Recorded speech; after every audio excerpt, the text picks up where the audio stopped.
नमस्कार मित्रों, मैं SV भारद्वाज आपका एक बार फिर से अभिनंदन करता हूं। आज हम शनि की बात करेंगे।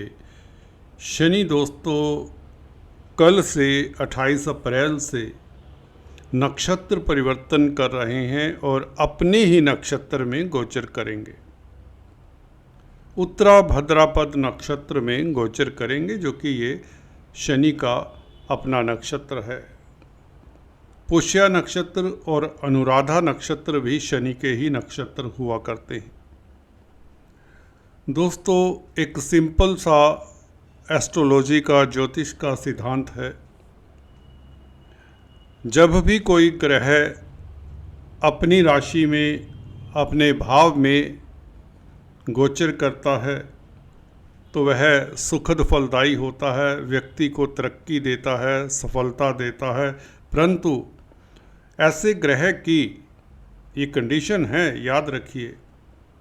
परंतु इस तरह के स्ट्रोंग ग्रह की, जो कि अपनी राशि में होता है, उसकी दशा, अंतरदशा, खासकर महादशा आना आवश्यक है व्यक्ति के जीवन काल में। और अगर यह महादशा जब व्यक्ति यंग होता है आ जाए तो व्यक्ति के वारे न्यारे होते, व्यक्ति भाग्यशाली कहलाता है। इसी तरह से जब कोई ग्रह अपनी राशि में होते हुए अपने नक्षत्र में भी हो जाए तो सोने पे सुहागा। अगर चलिए अपनी राशि में नहीं है कोई ग्रह, अपने नक्षत्र में भी हो जाए तो भी यह ग्रह उतना ही सबल होता है अगर अच्छी स्थिति में हो। गौर करिए, मैंने एक कंडीशन बताई है साथ में। अगर कोई ग्रह अपने नक्षत्र में हो परंतु अच्छे भाव में हो, ऐसे भाव में जहाँ पर ये ग्रह अच्छा फल देता है। फॉर एग्जाम्पल, क्रूर ग्रह 3, 6, 10, 11 भावों में, जिन्हें उपचय स्थान कहते हैं, यहाँ पर अच्छा फल देते हैं। अगर कोई ग्रह 3, 6, 10, 11 भाव में होता है और साथ में ही अपने नक्षत्र में हो, फिर राशि इतना मैटर नहीं करती है, परंतु ऐसा ग्रह अपनी महादशा में, अंतरदशा में शुभ फलदायी होता है। जैसा कि शनि आपके कर्म भाव में, जिसे उपचय स्थान भी कहते हैं, क्रूर ग्रह हैं शनि। और हालांकि मित्र की राशि में नहीं है, गुरु की राशि में है। गुरु ना मित्र होते हैं ना दुश्मन होते हैं। गुरु और शनि का आपस में न्यूट्रल संबंध है, सम होते हैं एक दूसरे के प्रति। तो शनि यहाँ पर 10th हाउस में शुभ फलदायी होंगे, ये बात तो आपको समझ में आ चुकी होगी, क्योंकि शनि एक तो 10th हाउस में है।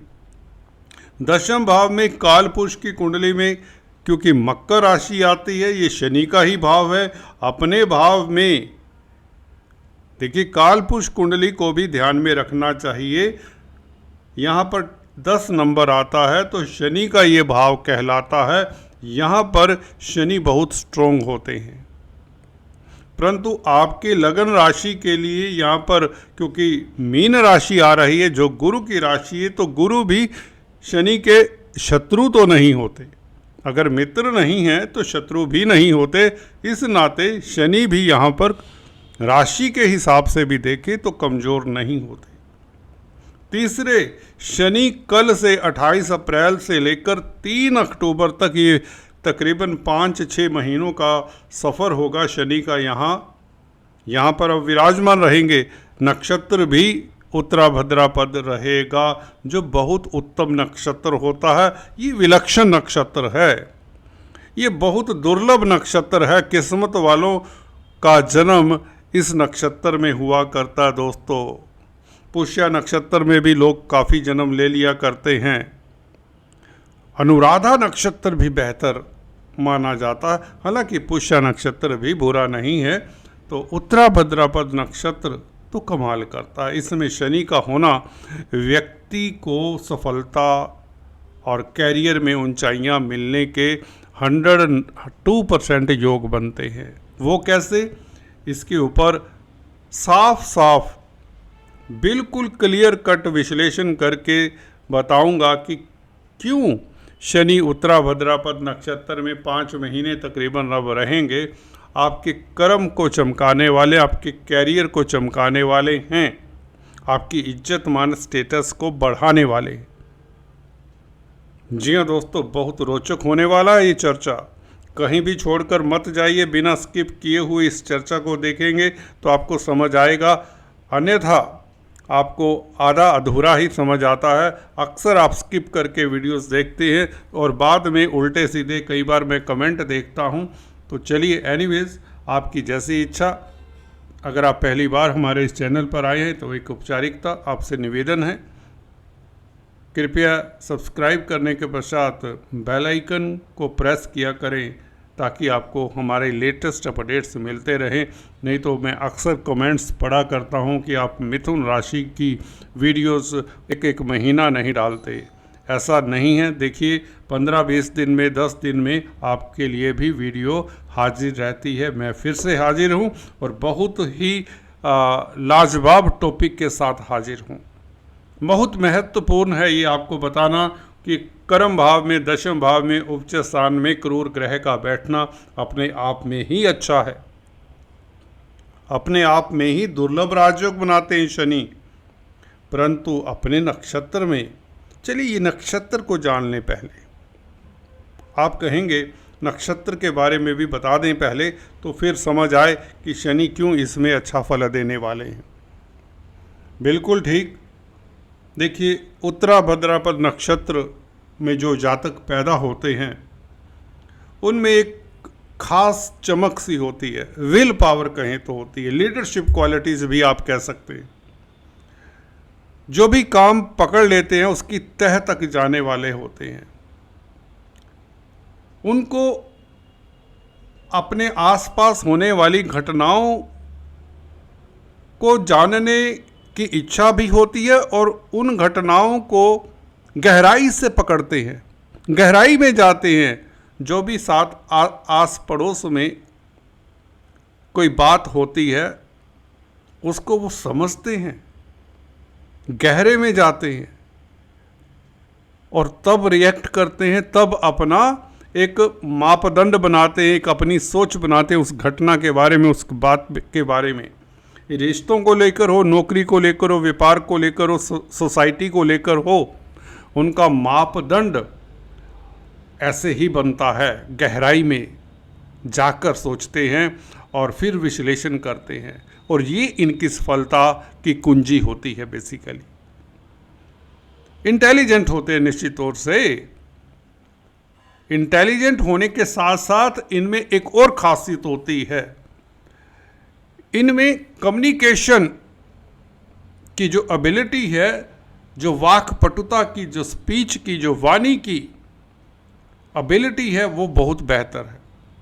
दे आर गुड कम्युनिकेटर्स, अच्छे वक्ता प्रवक्ता होते हैं, स्पीच इनकी प्रभावशाली होती है। अगर इनकी कुंडली में बुध, जो कि स्पीच के कारक हैं, वह भी अच्छी स्थिति में हो, मित्र क्षेत्रीय हो, केंद्र त्रिकोण इत्यादि में हो, तृतीय या छठे भाव में हो, तृतीय और छठे भाव में गुरु आपको बता दें बुध अच्छे ही होते हैं, तो ऐसे व्यक्ति कुशल व्यापारी होते हैं, ऐसे कामकाज करने वाले होते हैं जहां पर स्पीच का, पब्लिक डीलिंग का बहुत महत्व होता है, बोलवाणी का, वाकपटुता का, हाजिर जवाबी का बहुत महत्व होता है। अच्छे वकील साबित होते हैं ऐसे व्यक्ति अगर बुध अच्छा हो और उत्तरा भाद्रपद नक्षत्र में हो।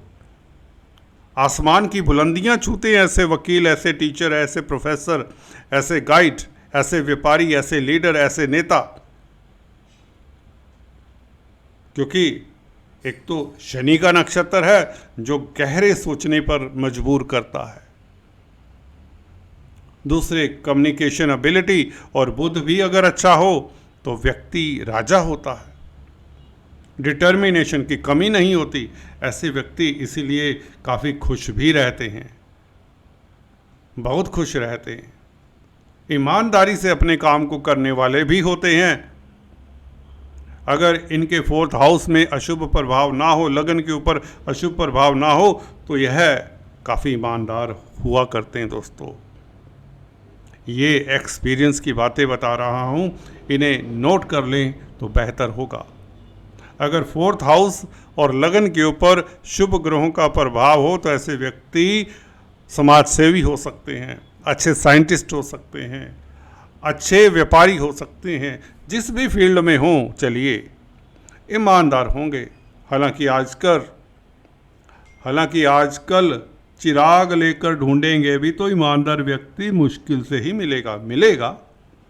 अभी उतना समय खराब नहीं हुआ, आस बाकी है, ईमानदारी अभी जीवित है। तो ऐसे व्यक्ति अभी भी विचरण करते हैं जो देश समाज के लिए अपनी जान तक कुर्बान कर दिया करते हैं। स्टिल हमारे देश में लोग ऐसे स्टिल हैं। एनीवेज, हम किसी और तरफ चल पड़ते हैं। बात कर रहे थे शनिदेव की। शनिदेव की बात हो तो डेफिनेटली चिंतन इस तरह का हो जाता है, ईमानदारी का, कर्मठता का, स्ट्रगल का। शनि 10th हाउस में 3 अक्टूबर तक किसी नक्षत्र में रहेंगे 28 अप्रैल से, और गुरु की राशि में रहेंगे। गुरु 14 मई से आपके लगन में आ जाएंगे। जैसे कि मैंने दिखाया है, रेड इंक से दिखाया है शनि को और गुरु को, तो गुरु के साथ शनि का तो संबंध है, क्योंकि शनि गुरु की राशि में है और जिस राशि में शनि है उसका डिस्पोजिटर गुरु लगन में आ रहा है तो स्ट्रोंग हो रहा है, तो शनि को भी बल मिलता है। देखिए, शनि को कई तरीक़ों से बल मिलने लगा। एक तो शनि दशम भाव में है, एक तो शनि क्रूर ग्रह हैं, उच्च स्थान में है, तीसरे शनि सम राशि में है, चौथे शनि अपने नक्षत्र में है, पांचवें शनि जिस राशि में है उस राशि का मालिक भी केंद्र में 14 मई से हो जाएगा। तो 5 एंगल से देख रहे हैं, 5 पॉइंट्स फेवर में जाते हैं शनि की। तो अगर आपकी शनि की महादशा अंतरदशा है तो निश्चिंत हो जाइए, ये शनि आपको अब सफलता देने वाले हैं। क्या देने वाले हैं?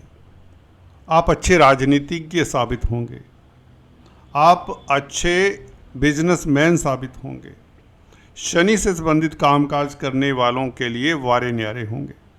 कोयला, लोहा, petroleum, plastic, timber, leather, manufacturing industry, factories, transport, labour, roads, bridges, construction, property, civil engineering, कई काम है, लंबी लिस्ट है। लोह धातु से संबंधित जो भी कामकाज हैं, मिल पार्ट्स हैं, इंडस्ट्रियल यूनिट कोई भी हो, मैन्युफैक्चरिंग होनी चाहिए, उसमें लेबर आपके अंडर काम करनी चाहिए, शनि के काम है। इस अवधि में ये सभी लोग तो लाभान्वित होंगे, परंतु ये भी बताना चाहता हूँ जिनकी मिथुन राशि है, मिथुन लगन है, कुछ भी कार्य करते हों, कोई भी फील्ड में हो, सभी लाभान्वित होंगे। ज़मीन जायदाद प्रॉपर्टी से लाभ होगा, ज़मीन जायदाद दुकान मकान बनने के योग बनते हैं, क्योंकि शनि स्ट्रॉन्ग शनि का प्रभाव चतुर्थ भाव के ऊपर रहेगा। शनि प्रॉपर्टीज़ के कारक हैं। आप इस अवधि में अपना मकान कंस्ट्रक्ट करना चाहेंगे, मकान बनवाना चाहेंगे, अच्छी बात है। अगर आपकी कुंडली में शनि अच्छी स्थिति में है, अशुभ ग्रहों से प्रभावित नहीं है, तो आपको दुकान मकान बनवा लेना चाहिए, क्योंकि ये 6 महीने का समय आपके लिए बहुत सुखद रहेगा। इस स्थिति में किया हुआ कोई भी शुभ कार्य आपको ऊंचाइयां देगा। भले आप कोई बिजनेस शुरू करना चाहें, भले आप नौकरी करना चाहें, नौकरी की शुरुआत करना चाहें, कोई अपना कंसल्टेंसी का बिजनेस शुरू करना चाहें, तो आपको सफलता मिलेगी। कुल मिलाकर आज इतना ही, फिर से मिलेंगे, तब तक के लिए stay tune. Thanks for watching this video. God bless.